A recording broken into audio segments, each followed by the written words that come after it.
తెలుగు నేలపై ఆత్మగౌరవ నినాదం గట్టిగా మారుమోగించిన ఎన్టీఆర్ కు తెలుగు ప్రజలు నివాళులర్పిస్తున్నారు. యుగ పురుషుడిగా తెలుగు పౌరుషం చూపించిన ఆయన జ్ఞాపకాలను నెమరువేసుకుంటున్నారు.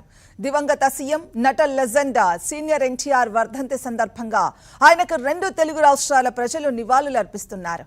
ఇప్పటికే నందమూరి కుటుంబ సభ్యులు ఎన్టీఆర్ ఘాట్ వద్దకు వెళ్లి నివాళులర్పించారు.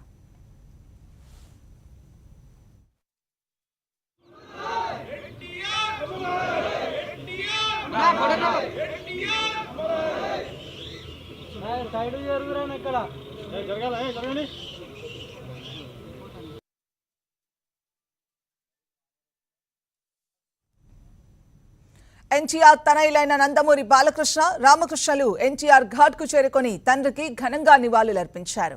ఎన్టీఆర్ సమాధి దగ్గర పుష్పగుచ్చాన్ని ఉంచి కాసేపు మౌనం పాటించారు. తెలుగు రాష్ట్రాలకు ఎన్టీఆర్ చేసిన సేవలను గుర్తు చేసుకుంటూ ఆయన జ్ఞాపకాలను నెమరు వేసుకున్నారు. అందరూ పుడతారు గెడతారు కానీ అందరు మహానుభావులు కాలేరు. ఒక మనిషి మహోన్నత విజయపథంలోకి నడవాలంటే అత్యున్నత శిఖరాలకు ఎదగాలంటే సంకల్పం కావాలి, అకుంఠ దీక్ష పొందాలి, నీ దారిలో నువ్వు నడవాలి అని మా నాన్నగారు నాతో ఎప్పుడు చెప్తుండేవారు. ఎన్నో సందర్భాల్లో నేను చెప్పడం జరిగింది. ఎన్టీఆర్ అంటే కేవలం నందమూరి తారక రామారావు కాదు, ఎన్నంటే నటనాలయం, ఆయన ఇల్లు ఒక నటనాలయం, అందులో ఆయన ఒక నటరాజు నటసింహుడు. టీ అంటే తారమండలంలోని తారక ధృవతారకుడు, ఆర్ అంటే రాజర్షి రారాజు, రాజకీయ దురంధర యుగంధరుడు, రమణీయ రమ్య కమనీయ సౌమ్య గుణదాముడని శత జయంతి జరుపుకోవడం జరిగింది. తర్వాత ఆయన సినిమా పరిశ్రమకు వచ్చి 75 సంవత్సరాలు మన దేశం ఆయన మొదటి సినిమా. ఆ సినిమా యొక్క ఉత్సవం కూడా జరుపుకోవడం జరిగింది. రామారావు చూసుకుంటే ఆయన శరీరంగ ప్రస్తావన చూసుకుంటే మరి ఆయన నటిస్తుంటే పౌరాణికాలు ప్రాణాలు పోసుకున్నాయి, జానపదాలు జాబులీలు అయ్యాయి, సాంఘికాలు సామాజ పరిగమనాలు అయ్యాయి. పాట పదిలెక్కింది, పాట పద్యం, పాట నాట్యం నేర్చింది. కళామ తల్లి కన్నుల పండుగ చేసుకుంది, కలకలలాడింది, గలగల నవ్వింది. అంటే ఇక్కడే కాదు, మన దేశంలోనే కదా, ప్రపంచంలో ఎక్కడ చూసినా కూడా అటువంటి నటధీరుడు, అలాగే నటనలో ప్రయోగాలు చేసిన నటనాచార్యుడు, అలాగే పాత్రలో పరకాయ ప్రవేశం చేసి ఆ పాత్రలను ఆయన అణువణువులో జీర్ణింపు చేసుకుని ఆ పాత్రలకి న్యాయం చేసిన నట ధీరుడు నందమూరి తారక రామారావు గారు. మనం ఎక్కడ వెతికి చూసినా,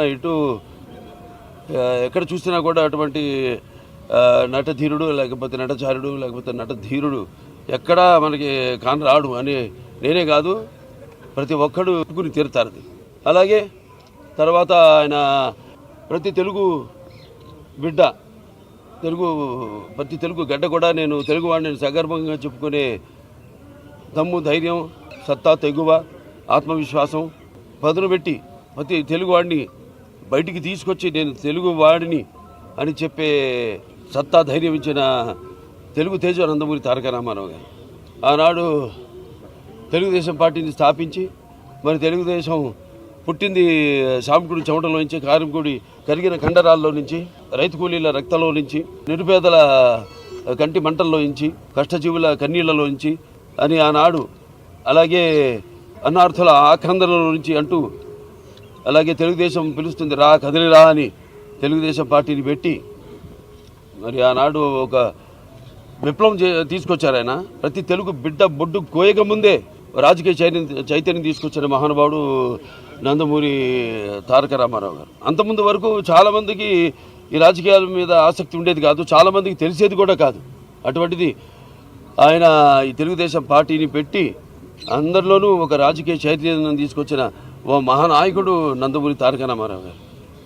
అలాగే రాజకీయాల్లోకి వచ్చాక ఎన్నో సాహసోపేతమైన పథకాలను అమలు చేశారు. అవి ప్రజలకు ఉపయోగపడేవి, అలాగే ఎంతో సానుకూలమైనవి కూడా ఆ పథకాలన్నీ. ఎన్టీ రామారావు రాజకీయాల్లోకి రాకముందు, వచ్చిన తర్వాత ఆయన ప్రవేశపెట్టిన పథకాలు వాటిని అమలు చేసి ఇప్పటికీ అందరూ వాటిని ప్రవేశపెట్టి అమలు చేసేలా చేసిన మహానాయకుడు Nandamuri Taraka Rama Rao. That is NTR. అందుకే ఒక పేదవాడి ఆకలి బాధ తెలిసిన అన్న ఆయనే, అలాగే ఒక జనం భవితకు బాట వేసిన అమ్మ ఆయనే, అలాగే ఆయనకు అండగా ఉన్న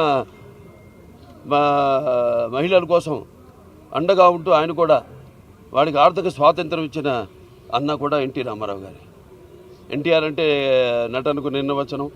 ఎన్టీఆర్ అంటే ఒక నవరసాలకు ఒక అలంకారం. ఎన్టీఆర్ అంటే నటనకు ఒక విశ్వవిద్యాలయం, ఎన్టీఆర్ అంటే ఒక నవశకానికి ఒక ఆరంభ మంత్రం, ఎన్టీఆర్ అంటే ఒక నవజాతికి మార్గదర్శకం. అలాగే ఎన్టీఆర్ అంటే నానా జాతులకు దైవ సమానం. అలాగే ఎన్టీఆర్ అంటే యువతకు ఆదర్శం. అలాగే ఎన్టీఆర్ అంటే నెత్తురు మరిగేలా చేసే ఒక అగ్నిగణం. అలాగే ఎన్టీఆర్ అంటే ఆయన నడిచిన మార్గమే భగవద్గీతలా సాగిన ఒక గొప్ప జీవితం. అందుకే ఆయన అందరి గుండెల్లో నిలిచిపోయిన ఒక నిత్యామృతాన్ని తాగిన దేవుడిలా మారాడు. అటువంటి వాళ్ళకి మరి మరణం ఏది? ఆయన ఎప్పుడు నిత్యం వెలిగే ఒక మహత్తర జీవిత విధానం నందమూరి తారక రామారావు. ఎన్నో సంస్కరణలు. ఇవాళ అక్కడ ఎన్డీఏ చైర్మన్గా ఉంటూ కూడా ఆయన మొత్తం కేవలం మన రాష్ట్రమే కాదు, దేశం అంతటికి కూడా ఎన్నో, అటు రైతులకి రుణమాఫీ విషయంలో అయితేనేమి, మన రాష్ట్రంలోనే కాదు మొత్తం దేశమంతా కూడా రైతులకి రుణమాఫీలు చేయించడం జరిగింది ఆయన. అలాగే ఇక్కడ మనం చూసుకుంటే ఇక్కడ మండలాలు, ఇక్కడ 330 తాలూకాలు ఉండేవి. అటువంటి వాటిని 1100 మండలాలుగా విభజించి ప్రజల వద్దకు పాలనను తీసుకొచ్చిన మహానుభావుడు నందమూరి తారక రామారావు. 2 రూపాయలకు కిలో బియ్యం ఇవ్వడం, అలాగే చేనేత కార్మికులకి వాళ్ళకు కూడా ఒక చేయూతనివ్వడం, ఆనాడు చేరా దోవతి. అలాగే ఎన్నెన్నో చూసుకుంటే ఎన్నెన్నో. అలాగే ఈ తెలుగు గంగ అయితేనేమి, హంద్రి నివాస్ ఉజ్జల స్రవంతి అయితేనేమి, గాలేరు నగరి అయితేనేమి, ఇవన్నీ కూడా ఆయన ఆనాడు కళలు కన్నవి. అలాగే తెలుగు గంగ ద్వారా ఆయన అటు రాయలసీమ చిత్తూరు జిల్లాకి నీళ్ళు ఇచ్చి సస్యశామలం చేయడమే కాదు, అటు ఎక్కడైతే ఆయన పెరిగి అంత మహానటుడయ్యాడో చెన్నై నగరానికి కూడా నీళ్ళిచ్చిన మహానుభావుడు, అభినవ భగీరథుడు నందమూరి తారక రామారావు.